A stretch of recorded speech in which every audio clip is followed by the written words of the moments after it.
everyone? It's Roger and James here from the DisKingdom Podcast. In this episode, we're actually going to be talking about comic books. Both of us love comic books. James, you kind of seem to cover it quite a bit over there at Heroic Legacy. Yeah, and actually been pumping out some reviews, although you've been knocking out quite a few on DisKingdom as well, at least one every 2 days or so, or even more. Yeah, it's become a kind of little bit of a thing of where I've been wanting to do maybe like one a day.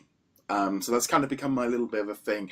And I'm going to be honest, a lot of that has come down primarily due to having picked up a full-size iPad back in the late summer. I had the mini one, and when I brought the big one and I started reading comics again on it.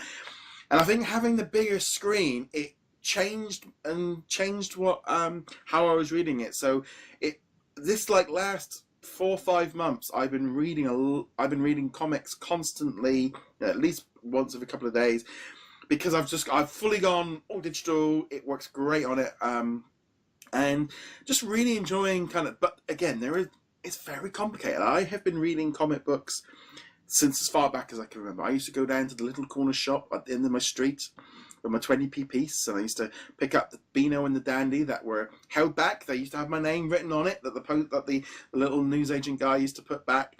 So I was reading like Beano and Dandy way before like Marvel and stuff came along, and then I started buying, the Spider-Man and the Batman and the Superman comics in there. But it was at high school that my best friend, he spent a fortune on comics. I couldn't afford that.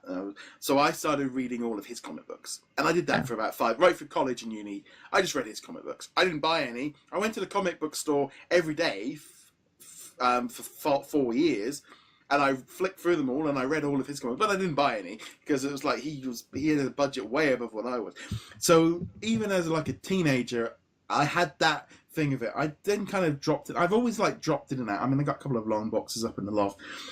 But I've always been dropping in and out of comic books. I did Marvel Unlimited for 6 months or so, but again, I was on a dilly little iPad and it didn't really work. And I've just noticed that since I've gone onto a full iPad, it's allowed me so much. It's so much more good to read it on the full iPad. But I know obviously you've been into comics as well, probably at the same time. I've been into comics. Started reading them in the early 90s. I still remember my first comic book. It was X-Men number 28. I still have that comic that I got back then, and I actually last year got it signed by the writer, Fabian Nicieza, which was pretty cool. But I stopped reading comics around 96 and then started reading again in 2000, and I've been reading it ever since. I actually worked at a comic store for 3 years as well. But yeah, I made the transition to tablet around the time the first iPad came out. Yeah. So what was it, 2010, 2011, somewhere around there? And I never looked back, because before that I had long boxes full of comics. And now all that's left is what's behind me here. Yeah. So, and I will tell you, I've read it on a number of different tablets. For a while I had an 8-inch or a 9-inch Dell lab tablet.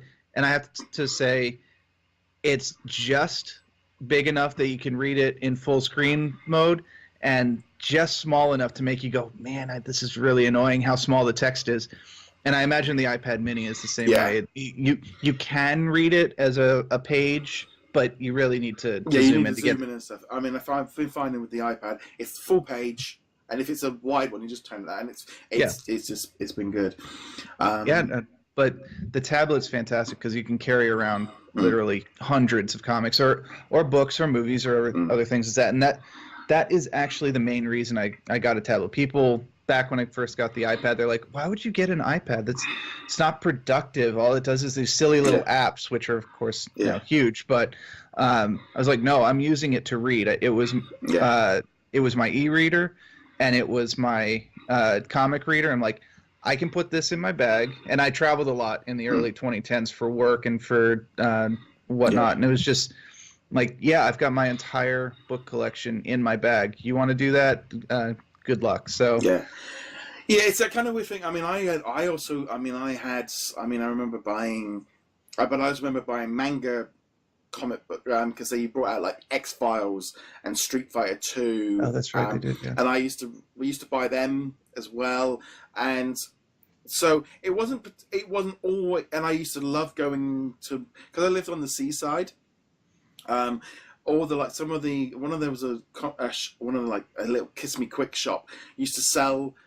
A what shop? A Kiss Me Quick. It's what we. It's like you have a hat and it's like what you'd wear at Blackpool. It's like Kiss Me Quick on the thing. It's just like really bad beach kind of cheap products. Okay, yeah, gotcha. And I used to get bundles, a bag of just mixed comic books, of right across DC, Marvel, Image, all these kind of different ones, things like that. So I used to buy them. It was like a pound for like 10 comics, because they're all, I mean, they made no sense because you'd like getting issue number 46 of a thing, but it was all, the more comics you had, the better your collection seemed to be at that point. That was kind of, whereas now I've gone all digital. I'm not into, there's no the collecting aspect has gone for me.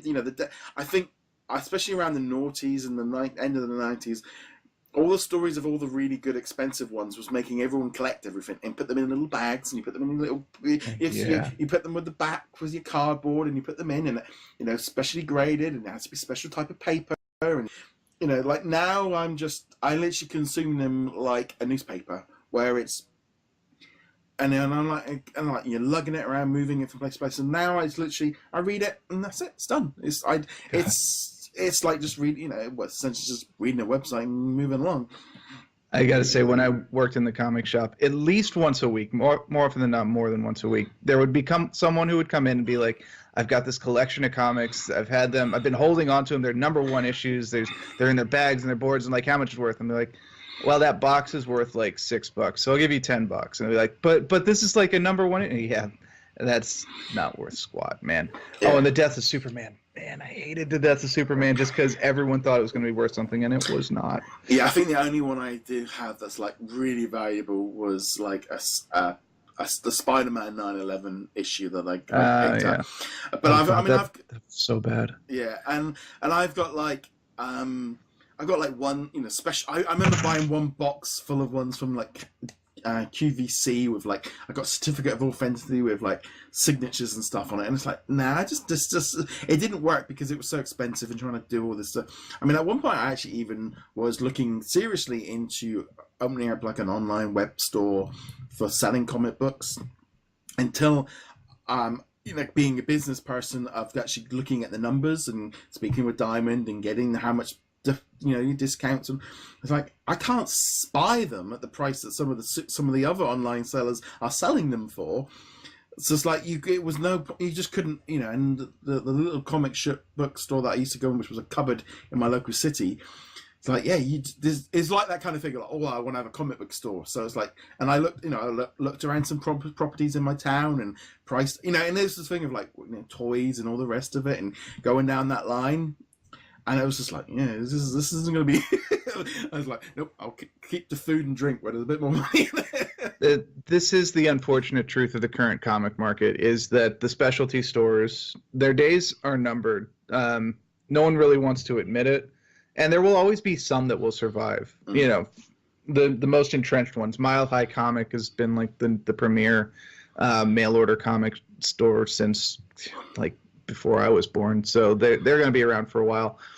But for the most part, the direct market, as they refer to it in the comics industry, is not going to last that much longer. But not much longer. I'm talking like 10, 15 years at least. But it's like video games. The physical media, it'll continue to get published, but it's going to be kind of edged out more and more as digital takes over. And it's really not hard to see why. Digital, the prices come down, especially the Marvel comics. If you are willing to spend a little bit of time and a little bit of hunt on eBay or Reddit or whatever, you can get the codes for the comics for like $1 or $2 compared to a $4 or $5 cover price, and you can read a lot more for a much smaller amount of money. I mean, I think that's the issue really.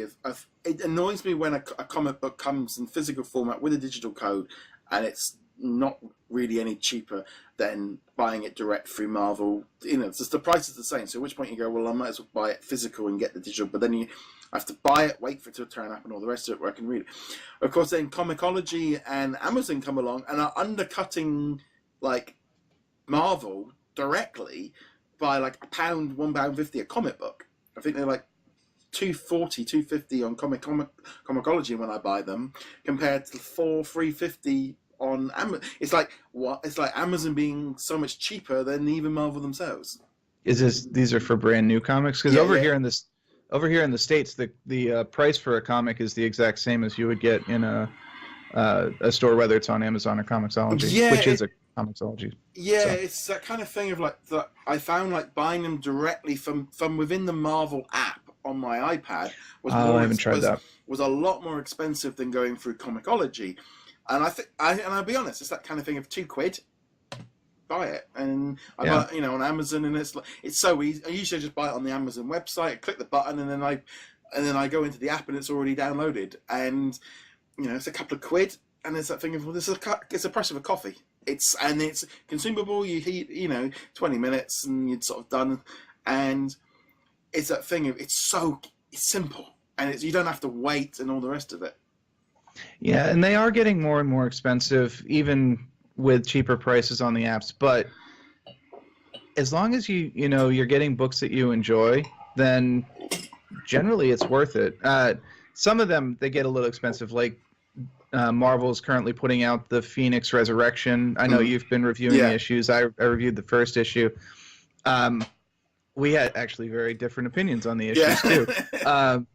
But the one thing that got me more than anything, regardless of story content, was that they wanted a whole extra $1 for it, which by itself not that much. But when you factor in how many comics people get at a time, that adds up. And then also, it's a weekly series, so that's an extra $5 over the course of a month because it's a 5-issue series. And that does start to add up over the course, and it's easy to see why people are like, I don't want to get into comics, it's too expensive. I feel like the problem is with comic books in the whole is that it's very, very hard to get new people into it.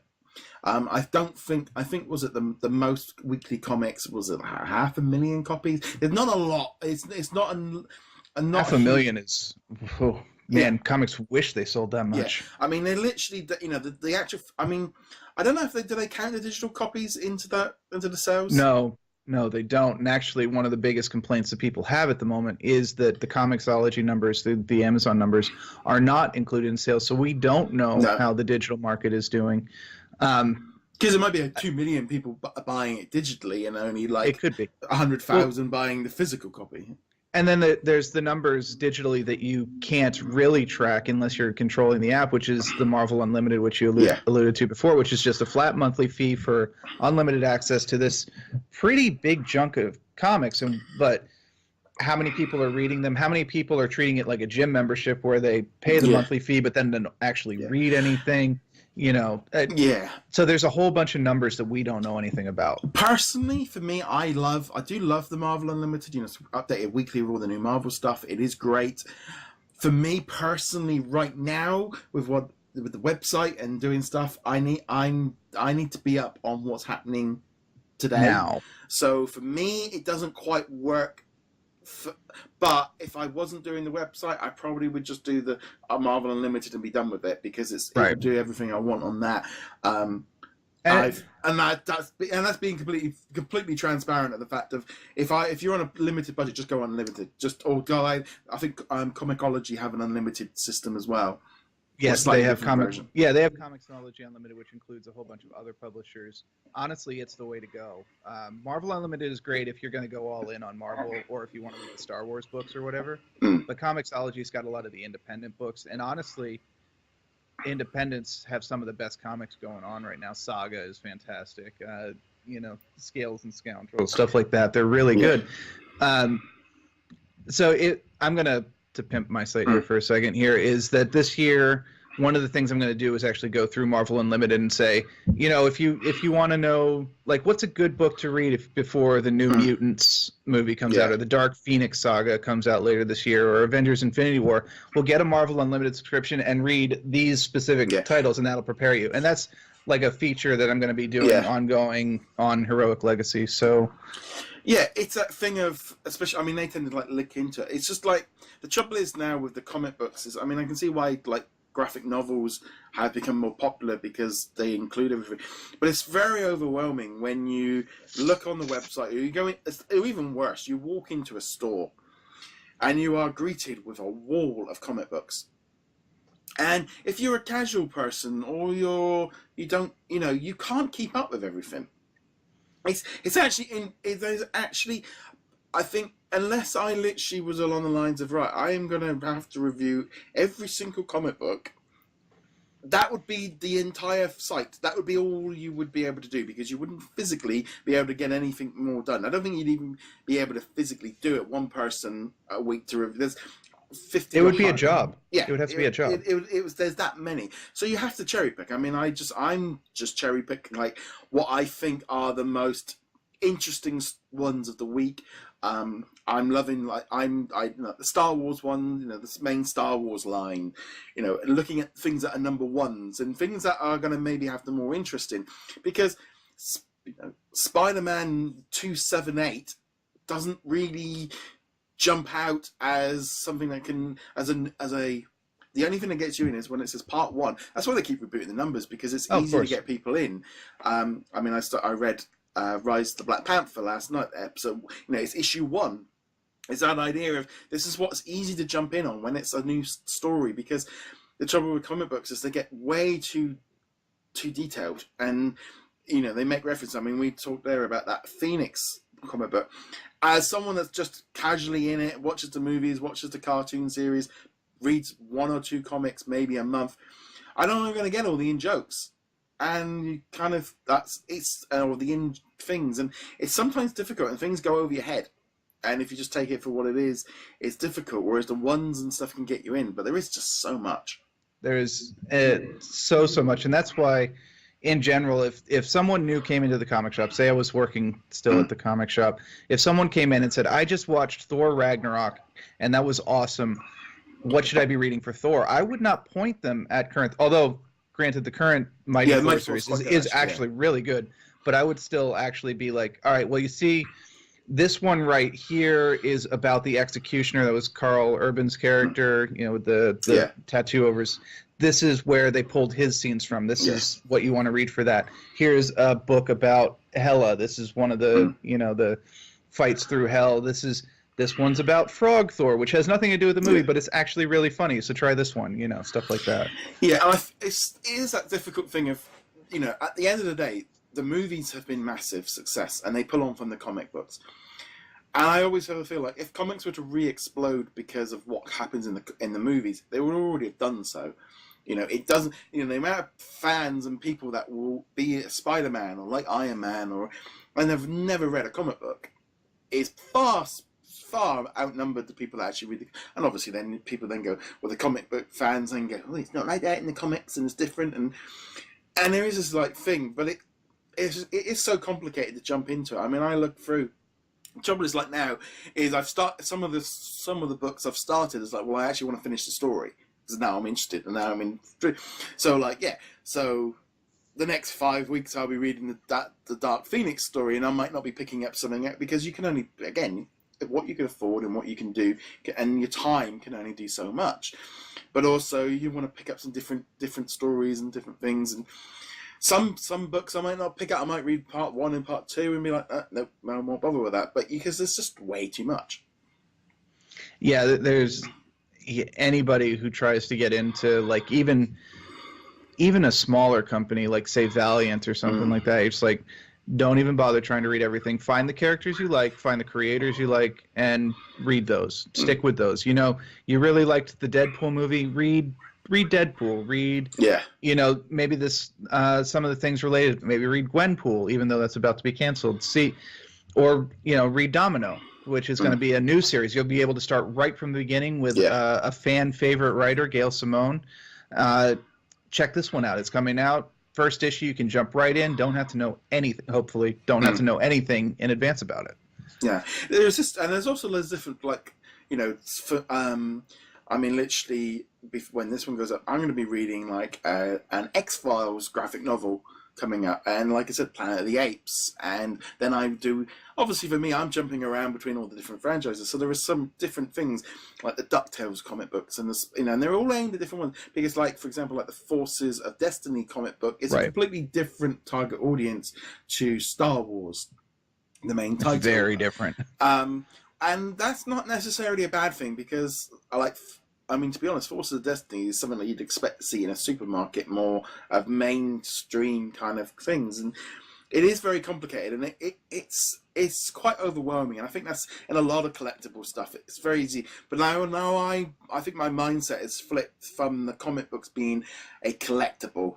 You know, when you collect them and you box them up and you do, it's like, no, that's all that part of the world is still there, but it's slow. It's moving away from that and becoming just an entertainment source, like reading a magazine or reading a website or something like that, and just moving away from that whole. And I actually think it's better. I'm reading more now that I don't worry about putting them in bags and boxes and saving them and keeping them and moving them. And now I just read them because I want to enjoy. I'm not worried about what's going to be worth more, what might be the more collectible, now it's more about what do I want to read, and if I don't like it, then I don't carry on. Whereas before, you're like, well, I've started it, I've got to get the whole set of 12, and you've got to, if you can't have a page missing because it's going to be worthless anyway. But and that was me when I was growing up. That was like the 17. I was like, oh man, I don't want to read Amazing Spider-Man number 379 because I'm going to have to buy Amazing Spider-Man 1 through 378. And like, it doesn't work that way. No, well, that was the thing, is it was always that thing of like, oh, this is, and I always liked the miniseries, things like Dark Phoenix. And that's where I actually feel like that's where I always got drawn to, was the little mini sets. Sets of 6, sets of 5, sets of 4, because it was always so much more easier than going Spider-Man 298. But I haven't read the other 300. And this is one of the things that I love about comics and comics audiences, is because on the one hand, you've got that mindset, I like the one and done stories. I like having the 4-issue miniseries because I know I can read 1 through 4 and get a complete story. And then on the other side, you've got these hardcore readers like, I don't want to read the miniseries. Nothing important ever happens in the miniseries. All the important stuff happens in the main series where you've got to read. And I'm like, yeah, I think you're kind of missing the point there. But I understand that too. It's like, I only want to read the stories. Speaking for them, I only want to read the stories that have consequence. And well, you realize Marvel and DC don't actually have consequences anymore, right? Jean Grey. Jean Grey's been dead 6 times already. She's literally a joke at this point. Yeah, so. I am. Sometimes it's a little bit. I find it more with the Star Wars. The Star Wars ones I feel are a little bit worse, because like, we're going to Crate and we're going to do this, and we leave the planet and everything's the same as when we left. I know that. Nothing has changed. That comic pissed me off so much. But at least there was a reason for that, because even in the movie, they're like, it's an old rebellion base. Yeah. Well, actually, no, it's not. They showed up. They were like, we're going to make a base. And then the bad guys showed up and like, we're not going to make a base here. Yeah. So that was really disappointing. But it's that kind of thing of, sometimes with the Star Wars ones, it's a little bit like, they're locked in. And I think sometimes that's where, if they can go off and do different characters, it allows them a little bit more freedom and stuff to kind of, and some ways with like the newer Marvel characters is a lot easier. But the whole thing, the obsession with killing characters off has always been a kind of, I mean, you find it in soap operas. It's always a little bit of a moneymaker, but they always end up bringing them back. But I mean, at this point, it's not even about killing them anymore. It's about taking them off the shelf for a little while. Yeah. But it's funny because, sorry, we'll wrap up right after this. But it's funny because at Marvel, especially, they're like, we killed off Wolverine. And like, congratulations, you killed off. No one expected you to kill off Wolverine. We're not going to bring him back right away. Okay, that's good. Keep him out. We're going to bring the old version. Wait, what? We're going to bring Old Man Logan from the future. And like, oh, Jean Grey's dead. We're not going to bring Jean Grey back just yet. All right, good. Let her stay dead for. We're going to bring the young version of Jean. Wait, what? So they're having their cake and eating it too, and it's just like, back off just a little bit. Yeah, I mean, I personally, for me, I would love to see them kind of make them a little bit more easier for people to buy them. I mean, maybe have some section of the App Store that's a little bit easier for people to get into, or on Comic Con, because even on finding them on Amazon.co.uk is a nightmare. I mean, they don't even have like a proper like new comics this week section where you can just click on it and see it. It's so much easier on Comixology.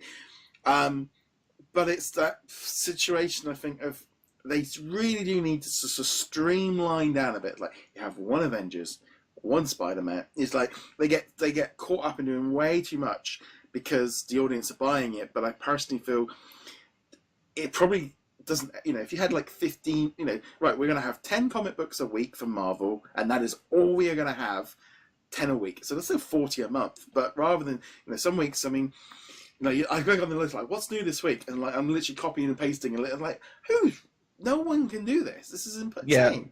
I respected DC when they did the new 52, and they're like, we're only publishing 52 comics a month, which sounds like a lot, but then you realize it's only so many per week, and you can just focus on the ones you want. Yeah. Those titles are going to come out.